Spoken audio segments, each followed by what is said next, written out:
What's going on, ladies and gentlemen? I am Onell Elliott. This is Onell Media, and you are awesome. Right now, I'm just getting off the JOB, the good old 9 to 5, and I'm going to pick up Jordy. But I've seen a lot of content creators who are bigger than me, and they go by the motto of making one video for themselves after they've made a video for the page. So my channel is all about anything content creation, whether it be audio, video, coming up with scripts, screenwriting, color grading, just anything dealing with content creation.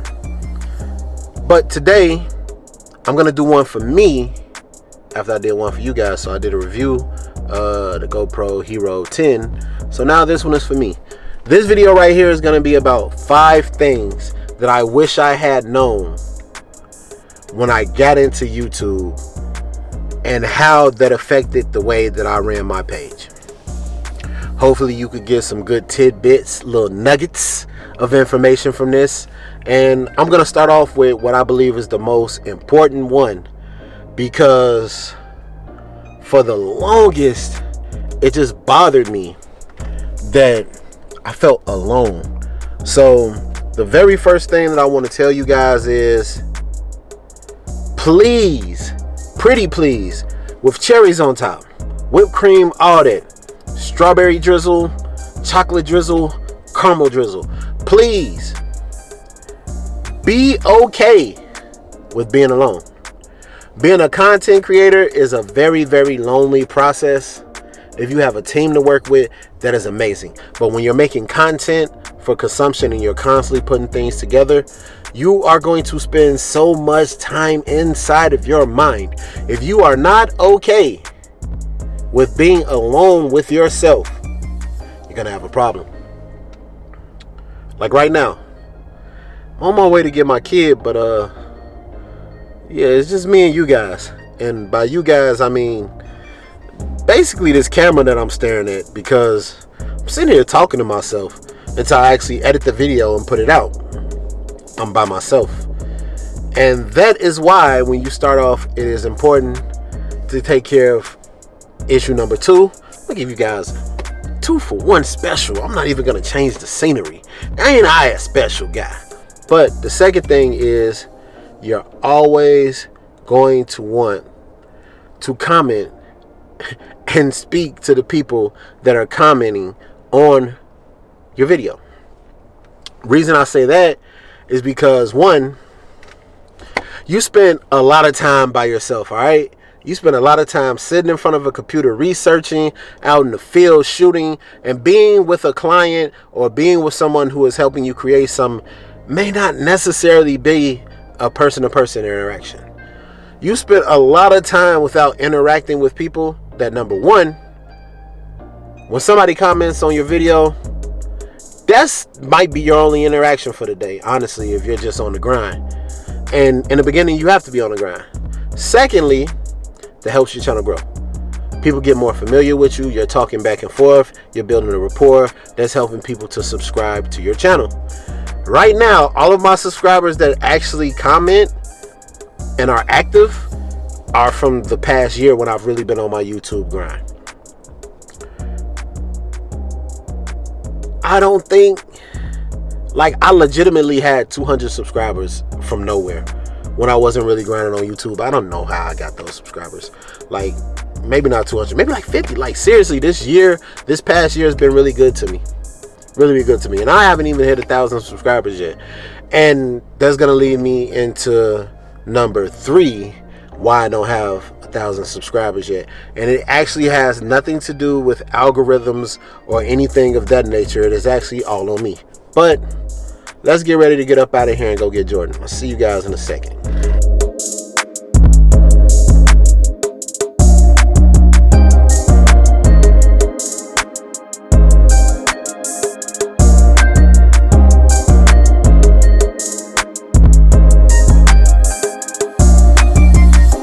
Alright, so now we've made it to my parents' house, and I must say, I am the child who shows up just to drink all of the Kool-Aid, because that's what I do. But I'm actually trying to change my diet, so no Kool-Aid for me or juice. But this water gonna get this work though, which leads me to number 3. This work, it has to be consistent. See, you have to get to the point where you know exactly what type of content you're going to be creating. I don't actually have a problem with the type of content I'm creating. It's just I have a problem with when I create that content, because number 1, I am working a regular 9 to 5, but it's not 9 to 5. Since the pandemic hit, I have constantly been working 60 plus hours at my job a week. It is very crippling with time. And with me being a full-time content creator as well, and a full-time parent, I don't really sleep much, right? And I make a video maybe every day. But out of all of those videos that I make every day, maybe once every week, if I'm not going out of my way, I get to make a video for myself. A lot of the videos that I make are client work. And if you are not just a YouTuber and you actually have clients out here in these internet streets, then you're gonna have to find time to constantly post, which is something that I haven't been doing, or at least it looks that way. See, the issue that I had was I actually had 2 channels. I started a reaction page, Augustine Versace Reacts, and I've been working on this page, and my reaction page actually took off. So I started just working constantly on my reaction page, and my reaction page was growing and this channel was not growing as much, which is why I haven't made the 1,000 subscriber mark, because honestly, if I was being consistent, I have no shadow of a doubt that by this time I would have had the 1,000 people and the watch hours that I needed to be able to go full-time off of my YouTube. And when I say go full-time off my YouTube, I literally mean just have subscribers get me a check every month. Like, that's it. Like, even if it's $5, I would be able to monetize my channel. So I have to lock down and refocus and repurpose my efforts. Yeah, pretty much. Which leads me to, number 4, but I'm about to go in here and get some type of libation out of the refrigerator. But number 4 is coming up in just a second.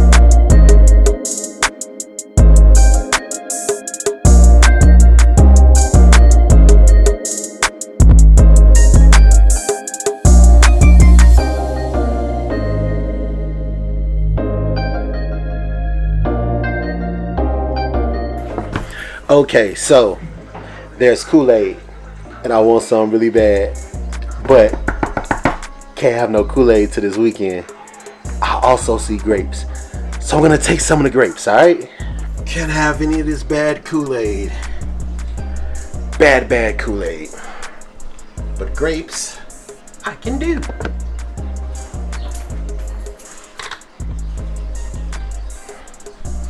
How many grapes is too many grapes? Like, I don't feel like you can overdose on grapes, can you? Probably not. Okay, so got my grapes. They look delicious.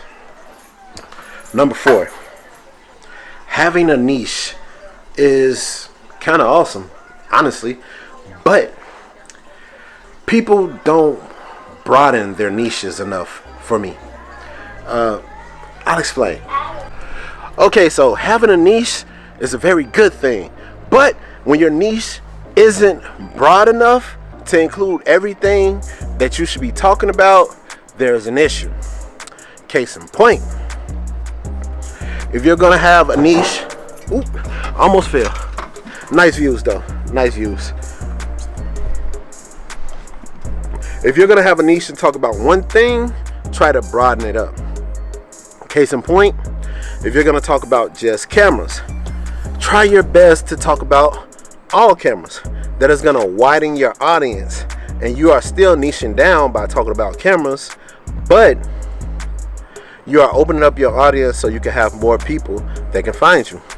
Possibly.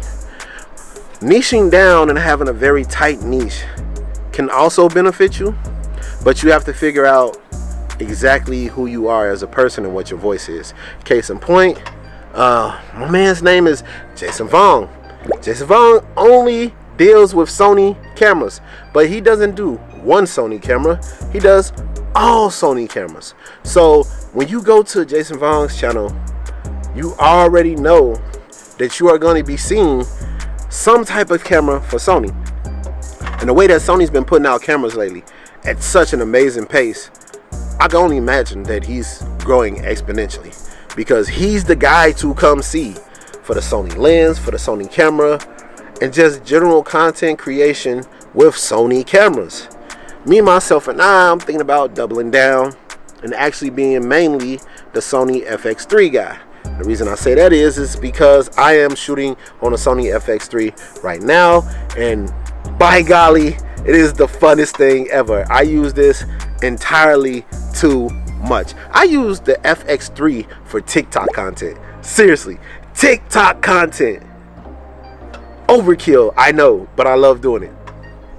So when you figure out your niche, make sure that it is either broad enough to include everything that you encompass, or it is tight enough for you to be considered a specialist in whatever you are talking about.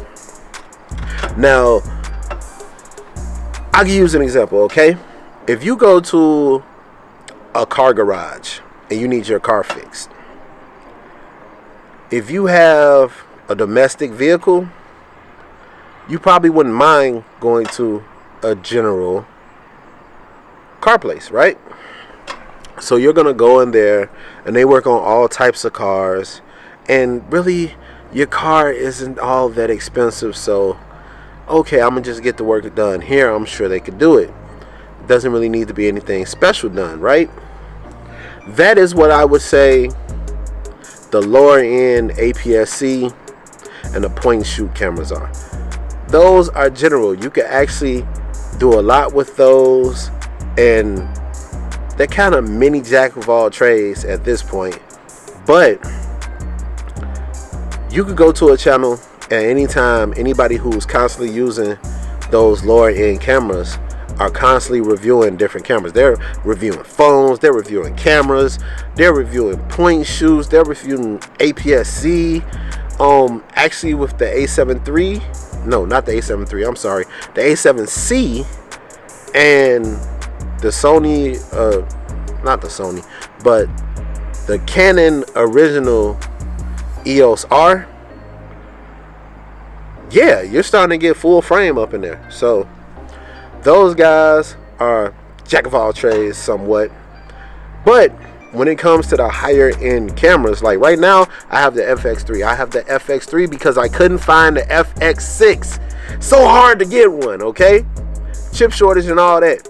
But when you have a higher end camera that is harder to get, that is very more niche, and if you can, it would make sense to double down on it. Like having a foreign, all right? You get your Mercedes-Benz, you're not going to want to take your Mercedes-Benz to a general car shop. Expensive car, you want to have a specialist. That is tightening your niche. When you are tightening your niche, you are, in fact, making yourself a specialist in that one particular thing that you are putting a chokehold on for your niche. And that pretty much sums it up, right? So, last but not least, we're going to get into number 5. All right?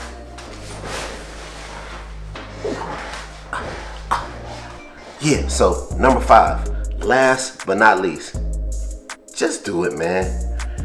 A lot of the times you're going to have ideas and you're going to be like, oh, I want to wait until this is right, until that is right.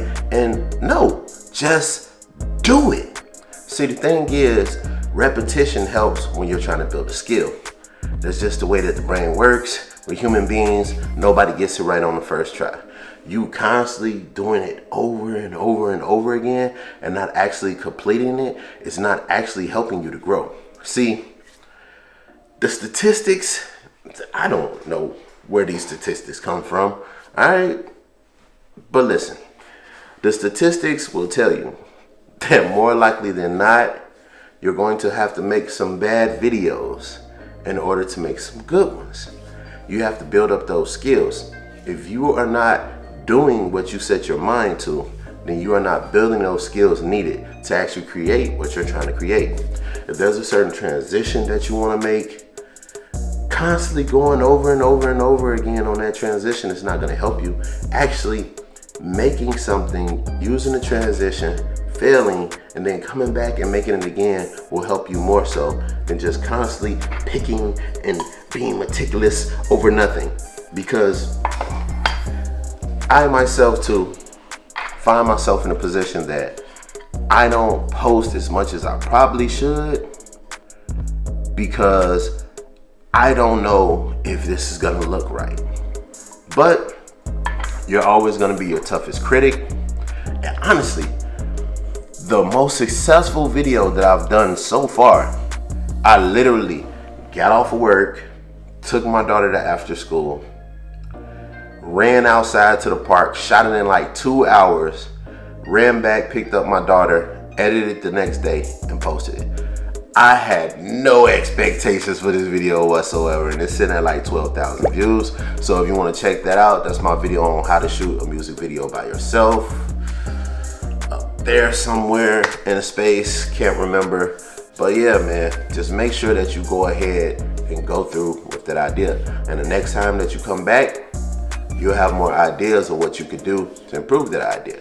So I just wanted to give you guys 5 tips that I wish I had, things that were standing in my way that keeps me from creating as much as I can. And I hope this was helpful. If you liked anything on this video, man, please like, subscribe, ring that bell notification so you can be back if you like this type of content. And yeah, with that being said, peace. I love you guys.